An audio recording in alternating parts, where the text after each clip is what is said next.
নমস্কার। আজকে আমরা জাদু, সাহস আর বুদ্ধির এক দারুণ গল্প নিয়ে কথা বলবো। চলুন সরাসরি গল্পের ভেতরেই চলে যাই।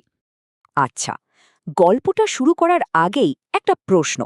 যখন সামনাসামনি হয় জাদু আর বুদ্ধি, তখন জেতেটাকে? এই প্রশ্নটা কিন্তু পুরো গল্পের একেবারে মূলে রয়েছে। তো চলুন চলে যাই অঞ্জনপুর রাজ্যে। কি সুন্দর একটা জায়গা, কিন্তু তার উপরে ঘনিয়ে এসেছিল এক কালো ছায়া। অঞ্জনপুর মানেই ছিল সবুজে ঘেরা শান্ত একটা রাজ্য, কিন্তু রাজ্যের এক কোণায় ছিল একটা গহীন জঙ্গল, আর সেই জঙ্গলের অন্ধকারেই লুকিয়েছিল এক রহস্যময় আর সত্যি বলতে বেশ ভয়ঙ্কর এক শক্তি। একবার জাদুকরটার চেহারাটা কল্পনা করুন তো। তার দাড়ি মাটিতে লুটোচ্ছে, আর চোখ দুটো যেন আগুনের গোলা। দেখেই বোঝা যায় সে সাধারণ কেউ নয়, অনেক পুরনো আর অসম্ভব শক্তিশালী। আর তার সবচেয়ে বড় শক্তির উৎস কি ছিল জানেন? একটা জাদুর আয়না, নাম মায়া দর্পণ। ভাবা যায়, এমন একটা আয়না যেটা দিয়ে গোটা দুনিয়ার সব খবর রাখা যায়। মানে ক্ষমতাটা কি অসম্ভব হতে পারে একবার ভাবুন। কিন্তু এত ক্ষমতা যার হাতে, সে কি আর সেটা ঠিকঠাক ব্যবহার করে? না, জাদুকর্তার এক খামখেয়ালে বনের সব পাখিকে পাথর বানিয়ে দিল। ভাবুন একবার, যে রাজ্যে সারাদিন পাখির কিচিরমিচির শোনা যেত, সেখানে নেমে এলো একদম পিনপতন নীরবতা। এরকম অন্ধকার সময় তো একজন নায়কের দরকার হয়, তাই না? আর এখানেই গল্পে এন্ট্রি নিচ্ছে আমাদের হিরো, সাহসী রাজপুত্র বিক্রম। রাজ্যের এই অবস্থা দেখে রাজপুত্র আর চুপ করে থাকতে পারল না। সে সোজা পণ করল জাদুকরের অহংকার ভাঙবেই, আর ওই পাখিগুলোকে মুক্ত করেই ছাড়বে। সে ঠিক করল এই জাদুর মোকাবিলা সে করবে তার বুদ্ধি আর সাহস দিয়ে। তো রাজপুত্র তো পৌঁছে গেল জাদুকরের আস্তানায়, কিন্তু সেখানে কোনো তলোয়ারের লড়াই হল না। বরং জাদুকর তাকে একটা চ্যালেঞ্জ ছুড়ে দিল। বলল, এসেছিস তো মরণ ফাঁদে, আমার 3টে ধাঁধার উত্তর দিতে পারলে পাখিরা মুক্ত, আর না পারলে তুইও পাথর হয়ে যাবি। মানে জীবন মরণের খেলা। আর এখান থেকেই গল্পটা একটা দারুণ মোড় নিল। লড়াইটার গায়ের জোরে রইল না, হয়ে গেল একেবারে বুদ্ধির খেলা।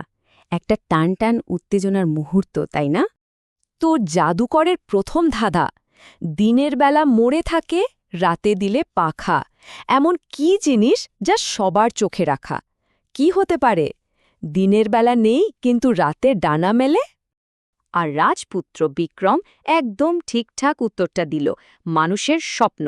কি দারুণ একটা উত্তর, তাই না? জাদুকর তো একটু দমে গেল, কিন্তু হাল ছাড়ল না। সাথে সাথে এলো দ্বিতীয় ধাঁধা, যত বেশি টানবে আমায়, ছোট হব তত, বলো দেখি আমি কে? আর আবারও রাজপুত্র এক মুহূর্ত দেরি না করে বলে দিল, সিগারেট। বাহ, রাজপুত্রের বুদ্ধি কিন্তু সত্যিই অসাধারণ। এবার ফাইনাল রাউন্ড, শেষ ধাঁধা। পা নেই, কিন্তু চলে সে, চোখ নেই, তবু কাঁদে সে। বলো দেখি সে কার কথা বলে? এবার কিন্তু রাজপুত্রের ভাগ্য ঠিক হয়ে যাবে। আর দেখুন, রাজপুত্র বিক্রম এবারও জিতে গেল। উত্তরটা হলো আকাশের মেঘ। মেঘের পা নেই, কিন্তু ভেসে বেড়ায়। চোখ নেই, কিন্তু বৃষ্টি হয়ে কাঁদে। ব্যাস, বুদ্ধির খেলায় জাদুকর একেবারে হেরেভূত।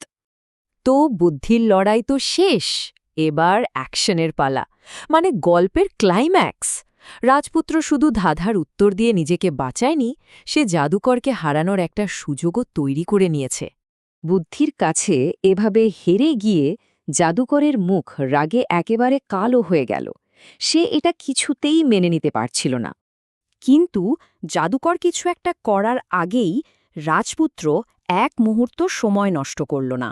ধাঁ করে তার তলোয়ার দিয়ে ভেঙে চুরমার করে দিল সেই মায়া দর্পণ। মানে জাদুকরের শক্তির মূল উৎসই শেষ। আর মায়া দর্পণ ভাঙার সাথে সাথেই সব খেল খতম। একটা বিকট চিৎকার করে জাদুকরটা ধোঁয়া হয়ে হাওয়ায় মিলিয়ে গেল। তার সব জাদু, সব শক্তি এক মুহূর্তেই শেষ। অন্ধকারে শেষ হল, অঞ্জনপুরে আসলো এক নতুন সকাল। আর এই সব কিছু সম্ভব হল তলোয়ারের জোরে নয়, বরং বুদ্ধির জোরে। আর জাদুকর উধাও হওয়ার সাথে সাথেই তার সব জাদুও শেষ। বনের সেই পাথর হয়ে যাওয়া পাখিগুলো আবার জীবন্ত হয়ে উঠল। তাদের গানে, তাদের কলরবে আবার ভরে উঠল পুরো অঞ্জনপুর রাজ্য। তাহলে এই গল্পটা আমাদের কি শেখালো? এটাই যে জাদুর কালো শক্তি বা যে কোনো বড় সমস্যার সামনে বুদ্ধি আর সাহসের জোরটাই আসল। এই দুটো জিনিস থাকলে জয় আসবেই। শেষ করার আগে একটা প্রশ্ন রেখে যাই। এই গল্পটা তো একটা রূপকথা, কিন্তু আমাদের আজকের জীবনেও তো এমন অনেক আধুনিক জাদু বা জটিল সমস্যা আছে, তাই না?